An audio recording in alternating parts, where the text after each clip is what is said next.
이런 스마트 팩토리를 도입하게 되는 배경, 목적들은 모든 기업들이 동일하실 것 같아요. 제품 라이프 사이클이 줄어든다든지, 그 다음에 한 종류로 대량 생산했던 제품들을 맞춤형으로 소량의 이제 다품종을 생산한다든지, 그 다음에 국가 간의 경쟁력이 굉장히 치열해졌다든지, 그 다음에 이제 뭐 단순 반복 작업들이 많고 고위험 지역에서 사람의 관여를 최소화할 수 있다든지, 이런 것들이 대표적으로 동일한 요소고, 고령자를 대체할 수 있는 기술이 없습니다.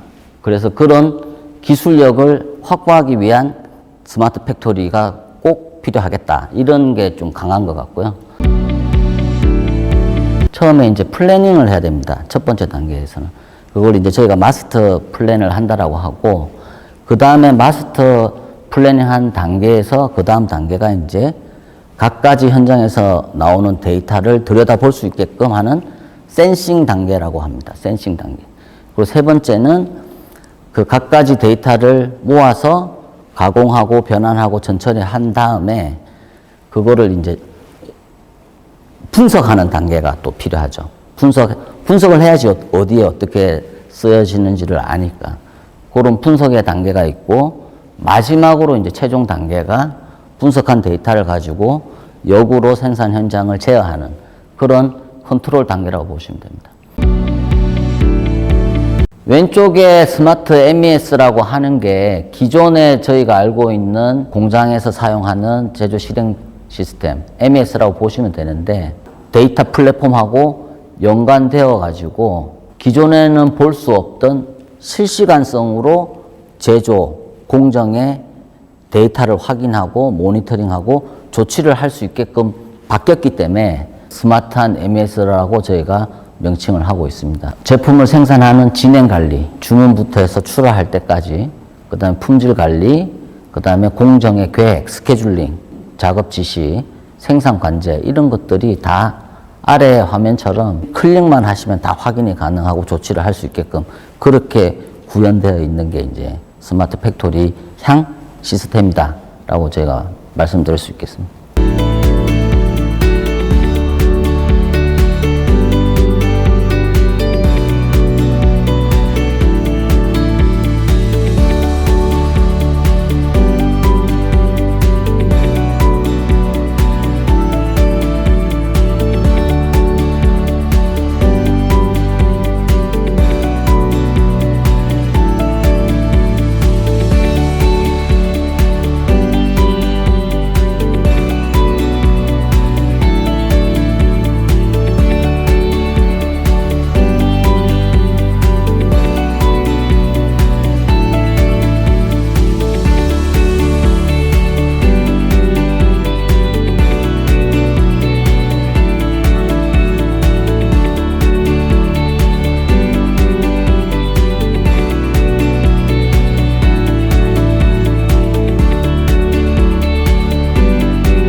불확실성 감소 이론이라고 하는 것이 있습니다.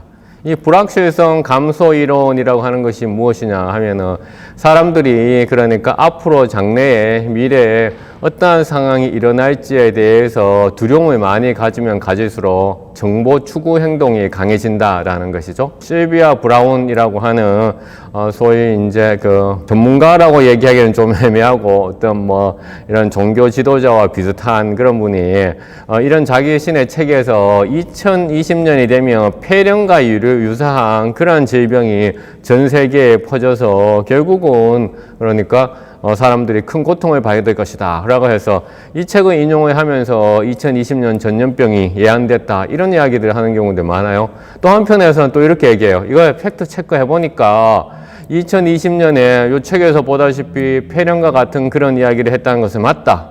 하지만은 이 책에서는 이 폐렴과 같은 이 질병이 전혀 고쳐질 수 없고 백신도 없다고 얘기했는데 그렇지 않다. 지금 백신이 나오고 있지 않냐. 라면서 이렇게 팩트 체크 사이트에서 이렇게 이야기하는 경우들도 있어요. 그래서 어떻게 보면 우리가 이 포스트 시리의 어떤 특징들을 가지고 있어요. 포스트 코로나도. 그래서 우리가 비동시적인 것의 어떤 동시성이 나타나고 있어요. 근데 지금 우리나라가 방역에 있어서 특히 대한민국 대구가 방역에 있어서 아주 잘하고 있다고 하는데 거기에는 뭐냐면 이런 수평적 관계보다는 뭡니까? 정부가 어떤 주도하는 그렇죠? 그래서 시민국가보다는 오히려 정부가 주도하는 이러한 것이 훨씬 더 강하죠. 그것은 사실은 포스트 시대의 담론하고는 조금은 맞지 않는 거죠. 그러나 또 더 크게 보면 포스트 시대의 담론이라고 하는 것이 비동시적인 것의 동시성이기 때문에 또 맞는 측면도 있습니다. 그래서 지금의 이러한 포스트 코로나 시대라고 하는 것을 우리가 어떻게 그 마크로한 측면에서 접근하는 것인가는 대해서는 여러 사실은 입장과 어프로치들이 있을 수 있습니다. 이 서비스 인구 분석 정보 시스템은 그러니까 통신사 데이터를 가지고서 유동 인구를 추정을 하고 있거든요. 여기가 그 대구의 그러니까 중구 소위 말해서 동성로 다운타운 지역인데요. 2019년 9월달 하고 2020년 9월달 두 개를 이제 비교해 봤어요. 한눈에 보세요. 우리가 알 수가 있어요. 이 히트맵인데 빨간색이 어떻게 합니까? 2020년 9월달이 훨씬 더 빨간색이 적죠. 인구수가 적게 나타난 거죠. 그만큼 이제 사람들이 이제 떨어진 거네. 그럼에도 불구하고 여전히 그렇죠. 요 지역들은 보세요. 요 지역 빨간색 지역들은 유지하고 있죠. 쉽게 말해서 이 과거에서의 어떤 흐름들이 코로나에 인해서 단절되는 것이 아니라 가속화된다고 보는 거예요. 저는요. 왜? 과거에 우리가 지금 디지털 시대에 어려웠던 게 뭐냐면 이거예요. 망각하는 것이 기억하는 것보다 더 어려운 거야. 왜?